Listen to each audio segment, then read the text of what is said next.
ஆன்மீக தேடல் நிகழ்ச்சிக்கு உங்களை அன்புடன் வரவேற்கின்றேன். மீட்பரின் காவியம் பாகம் 197 யூதரும் சாத்தானும் நிகழ்ச்சி பற்றி பார்க்கலாம். யோவான் நற்செய்தி அதிகாரம் 8 இறை வார்த்தைகள் 41 முதல் 47 வரை.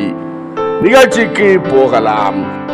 அவர்கள் இயேசுவை பார்த்து, நாங்கள் ஒரு வேசிக்கு பிறந்தவர்கள் அல்ல, நாங்கள் முறை தவறி பிறந்த குழந்தைகள் அல்ல, கடவுளே மனிதர்களின் தகப்பனாக இருக்கிறார் என்று நீயே சொன்னாய்.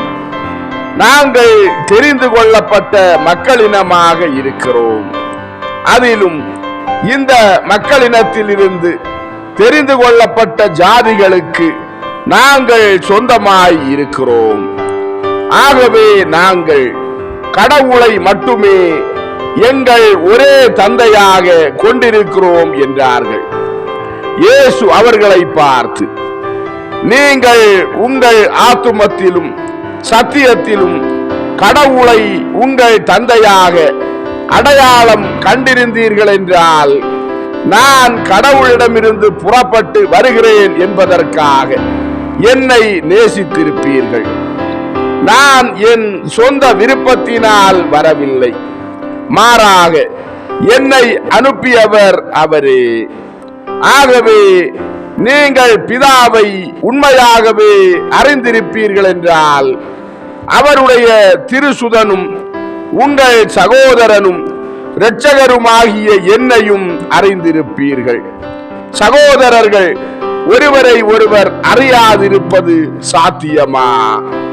ஒரே தகப்பனுடைய பிள்ளைகள் அந்த ஒரே தகப்பனுடைய இல்லத்தில் பேசப்படுகிற மொழியை புரிந்து கொள்ளாமல் இருக்க முடியுமா? அப்படியானால் என் மொழியை நீங்கள் ஏன் புரிந்து கொள்ளவோ, என் வார்த்தைகளை தாங்கிக் கொள்ளவோ உங்களால் ஏன் முடியவில்லை? ஏனெனில் நான் கடவுளிடமிருந்து வருகிறேன், நீங்கள் அப்படி வரவில்லை. நீங்கள் உங்கள் தந்தையின் இல்லத்தை விட்டு விலகி அதில் வசிக்கிறவருடைய முகத்தையும் அவருடைய மொழியையும் மறந்து போனீர்கள். நீங்கள் தன்னிச்சையாக கடவுளாக இல்லாத ஒருவன் அரசாள்வதும் மற்றொரு மொழி பேசப்படுவதுமாகிய வேறு இடங்களுக்கும் வேறு வசிப்பிடங்களுக்கும் சென்றீர்கள்.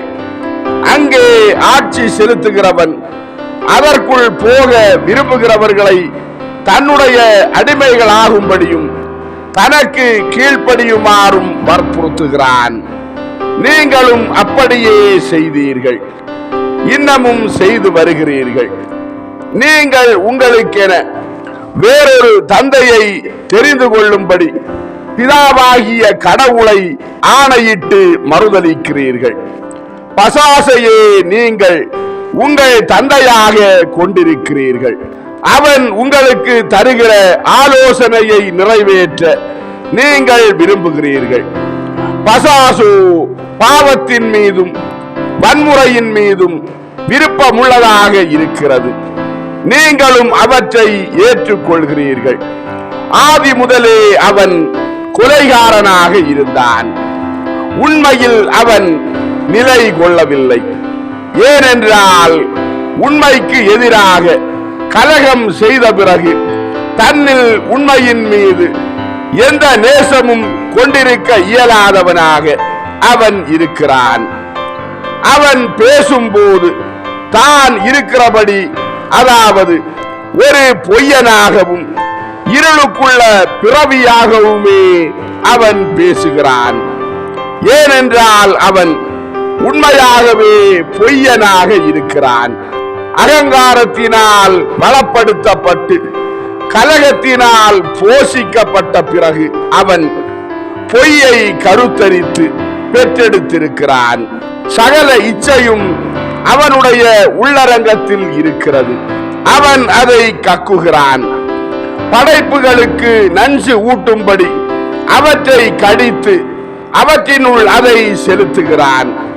அவன் இருளடர்ந்த பரிகசிக்கிற சபிக்கப்பட்ட ஊரும் பிராணியாகவும் அவமானமாகவும் கடும் திகிலாகவும் இருக்கிறான்.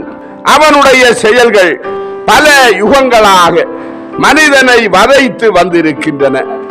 அவற்றின் அடையாளங்களும் கனிகளும் மனிதனுடைய அறிவுகளுக்கு தெளிவாய் இருக்கின்றன.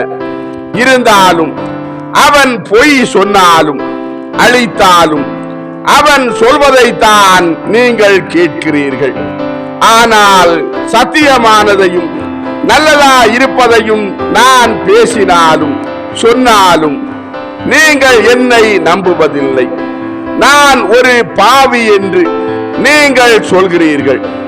ஆனாலும் வெறுப்புடனோ அல்லது நேசத்துடனோ என்னை அண்டி வந்திருக்கிற அநேக மனிதர்களில் நான் பாவம் செய்வதை கண்டதாக எவன் சொல்ல முடியும்?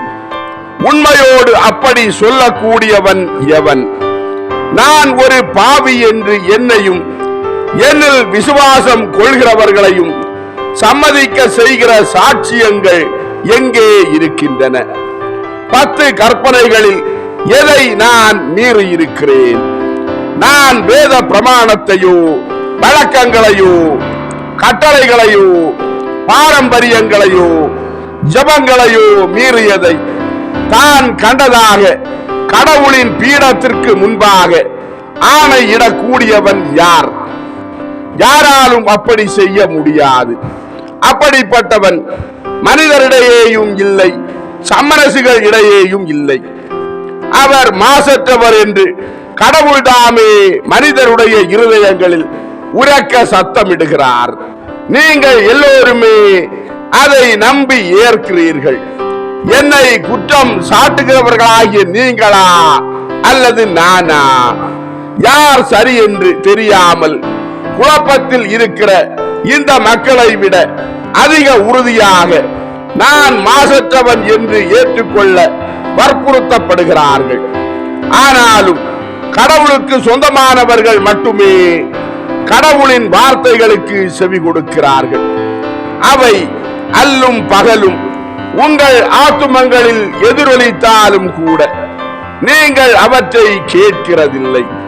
நீங்கள் கடவுளுக்கு சொந்தமானவர்கள் அல்ல என்பதால் அவற்றை நீங்கள் கேட்கிறதில்லை என்றார். அன்பார்ந்தவர்களே, ஆன்மீக தேடல் மீட்பரின் காவியம் பாகம் 197 யூதரும் சாத்தானும் நிகழ்ச்சி இதோடு நிறைவடைந்தது. அடுத்த நிகழ்ச்சியில் உங்களை சந்திக்கும் வரை உங்களிடமிருந்து விடைபெறும் உங்கள் ஜான் பிரிட்டோ. ஆன்மீக தேடல் தொடரும். நன்றி.